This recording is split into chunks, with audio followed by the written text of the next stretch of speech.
The sky above Earth darkened, not because of clouds, but because of the vast shadow of ships stretching across the atmosphere. They came without warning, without negotiation, and without hesitation. For the invaders, this was not a question of if, but when. Their record showed countless victories across worlds, each one falling faster than the last. Humanity, they believed, would be no different. At first glance, they seemed correct. Their technology was centuries ahead, their weapons precise and devastating. In the first hours, their strategy was flawless. Major cities, glowing with the lights of human achievement, were silenced almost instantly. Command centers lost communication. Military defenses failed before they could fire more than a handful of shots. It was as if the entire planet had been stripped of its defenses in a single sweep. To the aliens, it was a flawless conquest. They had done what they always did: strike fast, strike hard, and overwhelm before their enemy had time to think. They moved with an efficiency that came from countless campaigns. Each ship knew its role. Each soldier followed orders with mechanical precision. And so, in those first days, Earth appeared broken. From the windows of their ships, the invaders looked down on burning cities. They saw people fleeing, families separated, soldiers scattering. To them, this was proof of their superiority. They mocked the chaos below, laughing at the idea that such a species had believed itself powerful. They had crushed resistance before. It even had time to rise. But while the invaders celebrated, humanity was not finished. They were stunned, yes. They were terrified, of course. But history had taught them something the aliens had overlooked. Humans had always lived under pressure, had always fought against the odds. From the deserts to the frozen poles, from famine to war, survival was not new to them. It was in their blood. Still in those early days, the aliens moved unhindered. They planted their flags, secured their zones, and broadcast messages of dominance in languages they barely understood. They saw themselves as rulers now, masters of yet another conquered world. Their leaders boasted that Earth had fallen faster than most planets before it. Their arrogance grew with each passing hour. In the ruins of fallen cities, however, something else was happening. People were not broken. They were hiding, watching, learning. In basements, in forests, in underground tunnels, survivors whispered to one another. They were frightened, but they were alive. And being alive meant they still had a chance. The aliens did not notice these small sparks of resistance. They believed the conquest was total. Their ships hovered confidently over skylines. Their patrols marched through streets with little concern.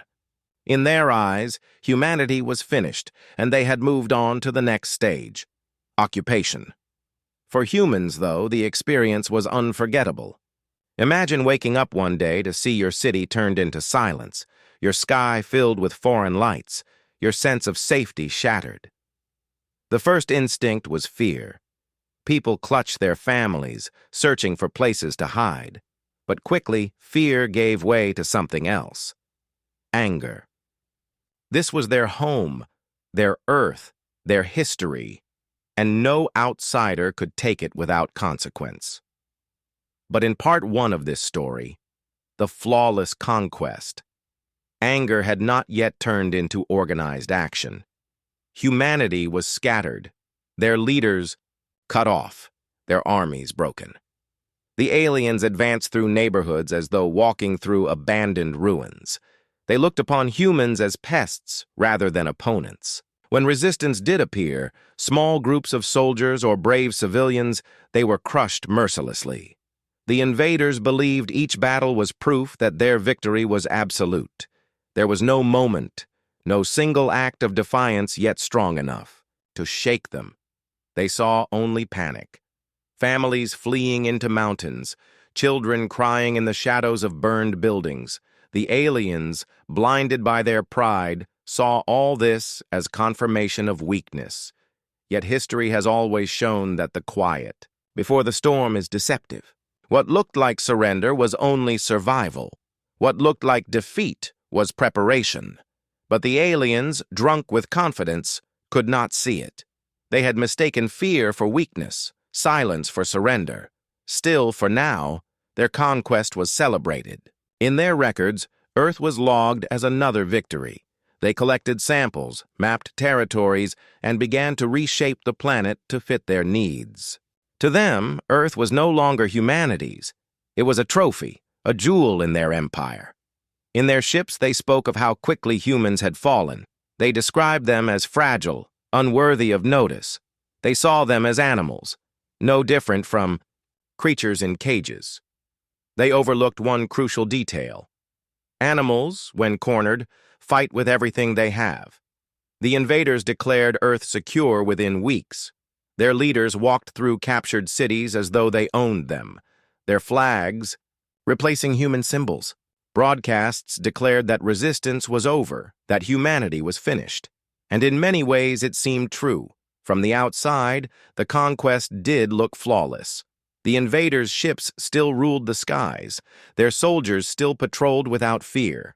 Humanity's leaders remained hidden or silenced. The world had changed in days, and the aliens thought they had won.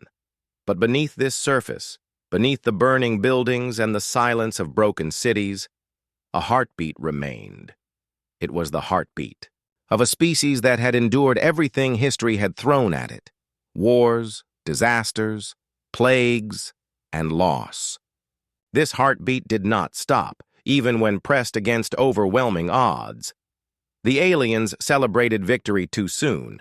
They believed Earth had been taken, but in reality, they had only lit a fire they could not yet see. Humanity had not surrendered. Humanity was waiting, and so Part 1 ends as it began, with the illusion of perfection. To the invaders, Earth was theirs. To humanity, survival was enough, for now. What looked flawless would soon reveal cracks, and those cracks would change everything. Because a conquest that seems flawless is never truly flawless. And the invaders' greatest mistake was not their attack. It was underestimating the people they had conquered. The invaders believed they had achieved perfection. Their ships floated like dark clouds above the skies. Their soldiers marched confidently through captured streets, and their leaders boasted of yet another easy victory. To them, Earth was a jewel added to their crown, a planet subdued without real struggle. But perfection never lasts. Even the strongest walls, when struck in the right place, begin to crack. At first, the cracks were almost invisible. Small incidents. Things the aliens thought of as mistakes or random chance. A patrol gone missing in the hills, a supply convoy delayed longer than expected, communication lines disrupted. Nothing large enough to cause alarm, at least not yet. But to the humans watching closely, these small disruptions were the first, signs that the invaders were not as untouchable as they wanted everyone to believe.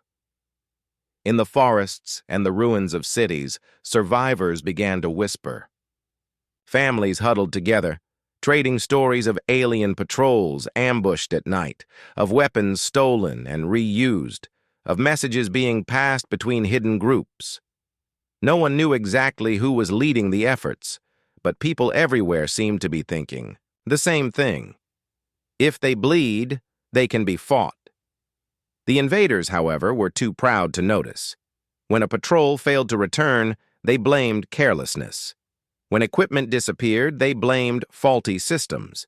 When humans refused to obey commands, they dismissed it as stubbornness. In their arrogance, they believed humans were too disorganized, too emotional, too weak to resist them in any meaningful way. But humans had something the invaders had never faced before: unity, born from desperation.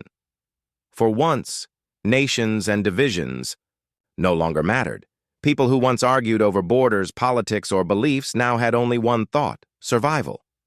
The invaders had not crushed humanity, they had united it, and unity, even in its smallest forms, was dangerous. The first crack appeared in a rural area. A group of survivors learned how to disable one of the invaders' machines using nothing more than farming tools, gasoline, and courage. The victory was small, barely a dent in the aliens' power, But the message it carried was enormous. Word spread quickly. They could fight back. Another crack followed when humans figured out how to intercept the invaders' signals. At first, they only managed to disrupt a few messages, but soon they began to send their own false signals, leading patrols into ambushes or away from hidden groups of survivors. The invaders started to notice their operations running less smoothly. Plans that once unfolded with perfect timing now stumbled. It was the beginning of disorder. For the humans living through it, these small acts of defiance were more than strategy. They were hope. Every patrol that never returned, every machine destroyed, every signal jammed was proof that the invaders were not invincible. It gave people something to cling to in the darkest nights. The belief that survival was not just possible, but victory might one day be real. The invaders, still blinded by their arrogance, responded with anger instead of caution. They tightened their grip on cities, imposed harsher rules, and punished anyone they suspected of rebellion. But these actions only deepened the cracks. Instead of breaking human spirit, they hardened it. For every punishment, 10 more people were inspired to resist. For every act of cruelty, 10 more voices whispered in the dark, "We will not give up." In the countryside, resistance groups grew bolder. Farmers turned their barns into shelters for fighters. Students used their knowledge to create crude but effective devices. Former soldiers, scattered and cut off from their leaders, became teachers, passing on skills of survival and combat to ordinary people. Slowly, the fragments of humanity began to link together, forming something stronger than the invaders had imagined possible. The aliens noticed the shift, though they refused to admit it. Their report spoke of minor disturbances, small acts of sabotage, and isolated resistance. But deep down, some of them began to sense the danger. For the first time, they saw humans not just as prey, but as predators in hiding. The greatest crack came not from weapons, but from spirit. Humanity had found its voice again. In the ruins of a captured city, survivors painted messages on walls, words of defiance that spread from one street to the next. "We are still here. This is our world. You cannot take Earth." The invaders tried to erase them, but more appeared each night, written by hands that refused to stay idle. These messages were not just words. They were sparks, lighting flames of courage in those who read them. The aliens still had their ships. They still had their weapons. They still controlled the skies. But control is not the same as victory. Slowly, piece by piece, their grip on Earth began to loosen. The flawless conquest was no longer flawless. The cracks were widening, and through those cracks, humanity's strength was shining. The invaders could not understand this strange, stubborn resilience. To them, wars were won by firepower, by numbers, by technology, but humans fought with something invisible, a refusal to surrender. It was in every act of defiance, every whispered plan, every determined gaze. It was the kind of strength that no weapon could measure and no army could crush. By the end of those early months, the invaders began to realize something was wrong.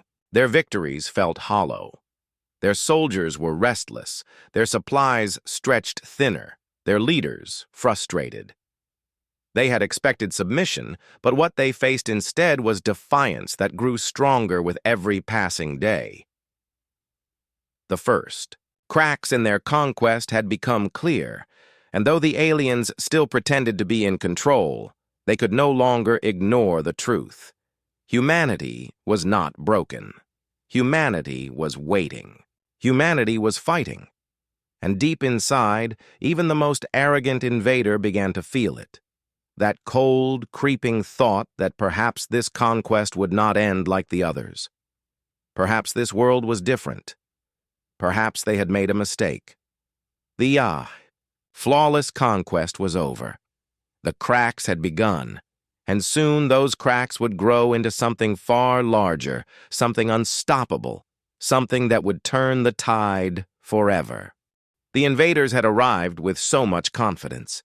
For weeks they moved across Earth like shadows swallowing the light, convinced that victory was theirs forever.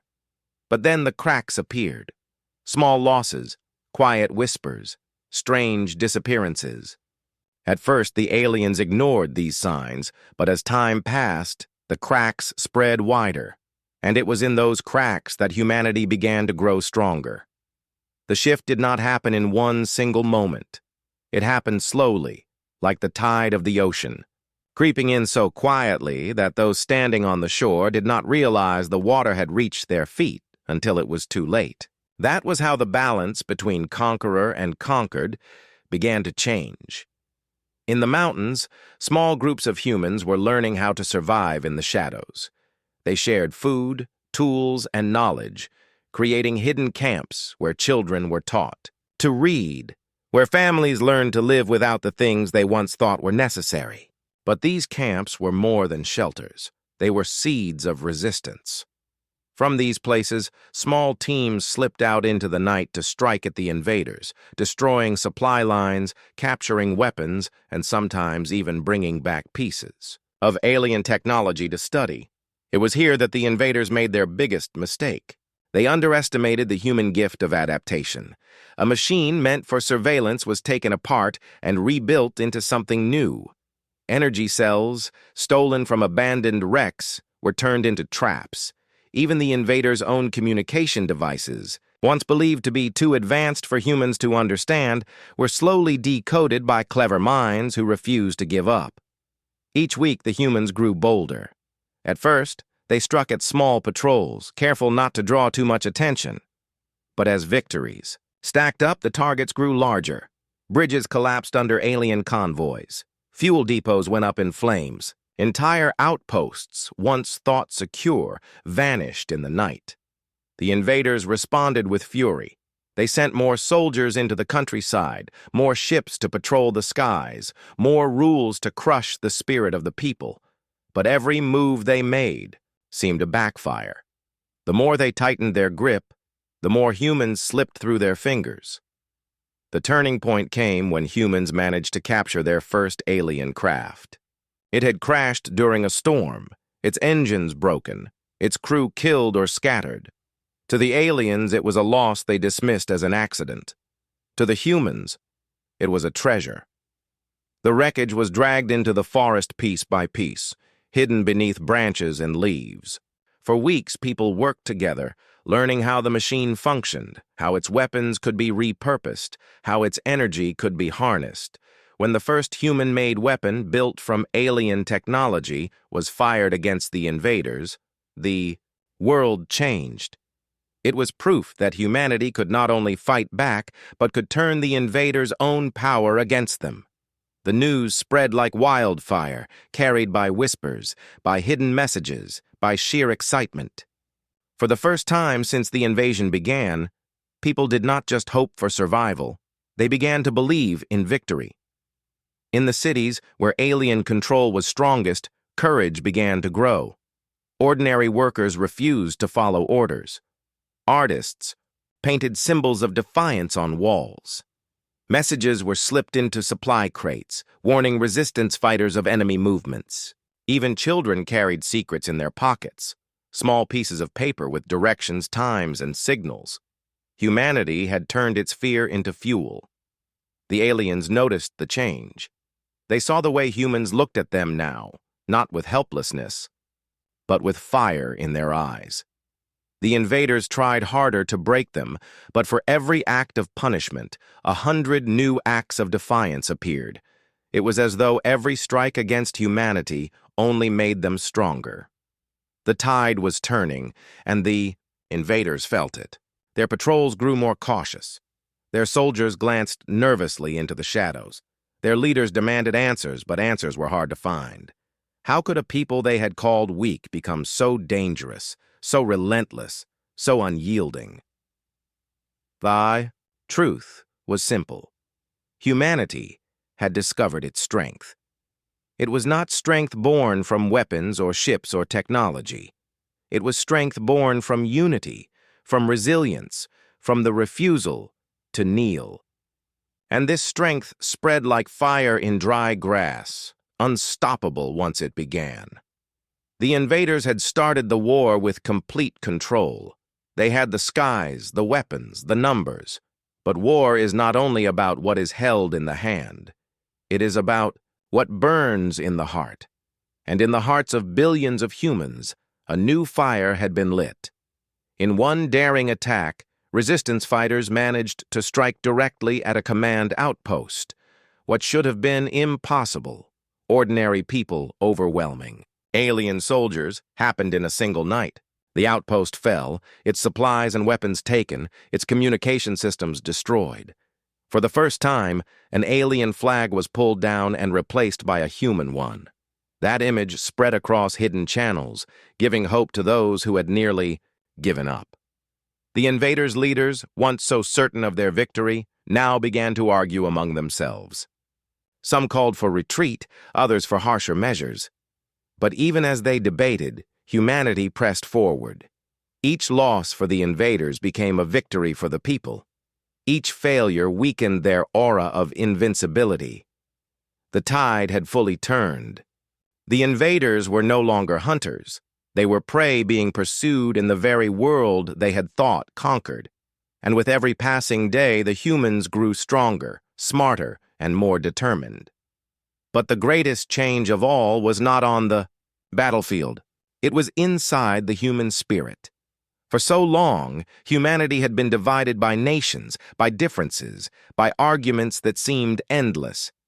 Yet now, under the shadow of invasion, all of that had faded. What mattered was not where someone came from, but that they stood together. It was this unity that terrified the invaders most, because they knew they could never truly destroy it. The ocean tide that had once been pulled back was now rushing forward with unstoppable force. The flawless conquest had cracked, and through those cracks, the strength of humanity had poured out, washing over the invaders like waves against stone. And as the invaders looked down from their ships, watching the humans rise again and again, they finally began to feel something they had never expected: fear. The tide had turned, and it would never turn back. The world had already changed once when the invaders arrived. It had changed again when humanity found the courage to fight back. But what happened next was something no one, not even the most hopeful, could have imagined. It was the moment when the impossible became real, when the balance of power shifted in a way that shook the entire war. It was the moment the unthinkable happened. For months, humans had been striking from the shadows, chipping away at the invaders piece by piece. They had brought down supply routes, sabotaged weapons, and even won small victories in the cities. The resistance had grown from scattered groups of survivors into a force that the invaders could no longer ignore. Still, most people believed the aliens' leaders were far beyond reach, untouchable, protected by layers of soldiers and machines. But then came the plan. It was whispered in hidden camps, passed through coded messages, carried by couriers who risked their lives crossing enemy lines. The goal was almost too bold to believe: to strike at the very heart of the invaders' command, to do the one thing the aliens thought impossible. Not just to resist them, not just to push them back, but to capture the leader who had once declared Earth already lost. At first, even within the resistance, many doubted. The alien commander was said to live inside a fortress, guarded by weapons that humans could barely understand. Ships circled overhead, and soldiers patrolled the area day and night.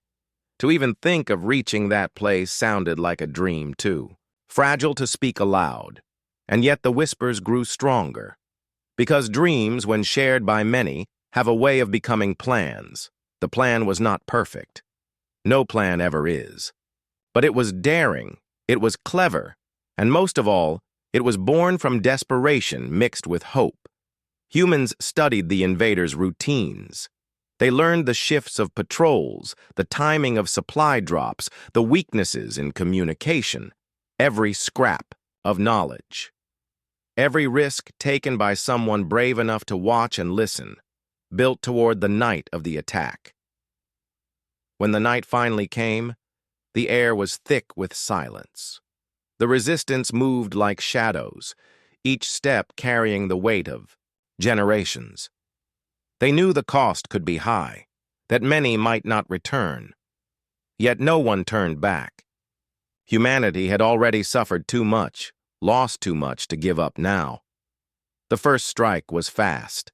Explosions lit up the sky as alien defenses were torn apart by weapons the humans had built from stolen technology. Patrols scattered, confused by the sudden ferocity.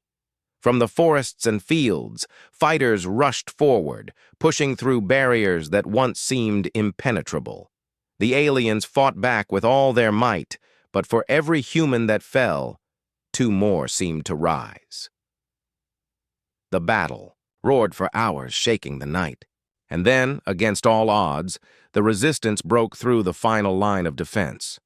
What stood before them was the heart of the invasion, a command center filled with alien brilliance, shining with strange light. And inside, surrounded but cornered, was the commander himself. No one expected what happened next. The alien leader, who had once stood tall as a symbol of fear and dominance, was dragged out in chains. His face, once proud, now carried the weight of disbelief. The unthinkable had happened. The conqueror was now the captive. The moment spread like fire. Across hidden radios, across whispered words, across secret gatherings in ruined cities, the message was carried. The alien commander has been captured. At first, many refused to believe it. How could such a thing be true? But then came the proof. Images, smuggled through secret lines, showing the once-feared leader in human hands. For the invaders, it was a wound deeper than any loss of weapons or bases. Their morale collapsed. Soldiers who had once marched with confidence now hesitated. Commanders argued among themselves, unsure of their future. Without their leader, their unity cracked. And through those cracks, humanity pushed even harder. For the humans, the capture was more than a victory. It was a symbol. It was the proof that no enemy, no matter how strong, was beyond reach. People who had once lived in silence found their voices again. Songs of defiance filled the air. Symbols of resistance appeared boldly on walls. What had once been fear turned into pride. Yet even in triumph, there was caution. The war was not over. The invaders still had their ships, their weapons, their armies, but the balance had shifted forever. The unthinkable had shown the world that the impossible could be done. And once people believe in the impossible, there is nothing they cannot achieve. In the days that followed, the captured commander sat in human hands, forced to see the faces of the very people he had once dismissed as weak. And those faces told a story he could no longer deny. He saw in their eyes the pain of loss, but also the fire of resilience. He saw in their unity something his own kind had never known. And though he said little, his silence spoke volumes. The resistance debated what to do next. Some argued for immediate execution, a final blow against the invaders. Others called for caution, saying the commander could be a key to negotiation or even a weapon in turning the tide further. In the end, the decision was not made quickly, because humanity had learned that victory was not just about destruction, it was about survival, about building something stronger than before. The capture became a story told in every camp, in every ruined city, in every hidden shelter.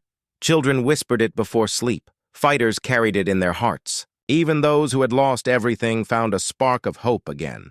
The unthinkable had happened, and it had changed everything.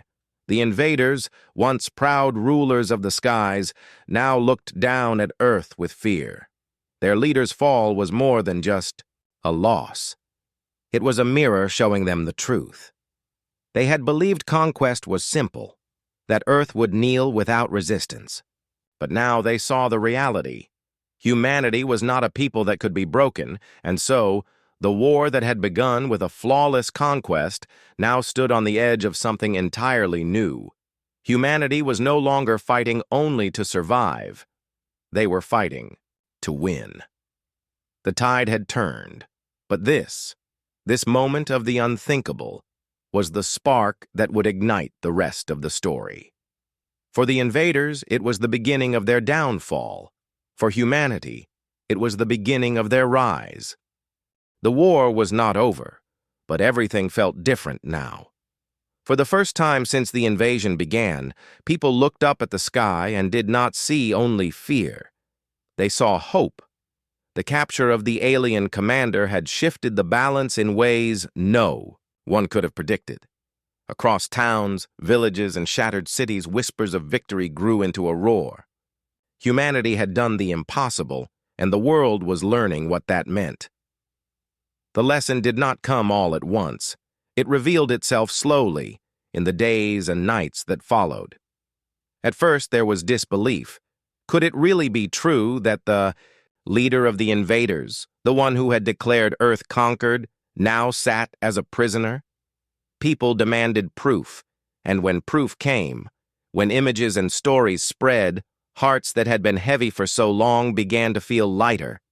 For years, humans had thought of themselves as powerless in the face of superior technology. The aliens had ships that moved faster than sound, weapons that could level entire blocks, machines that seemed to obey without error.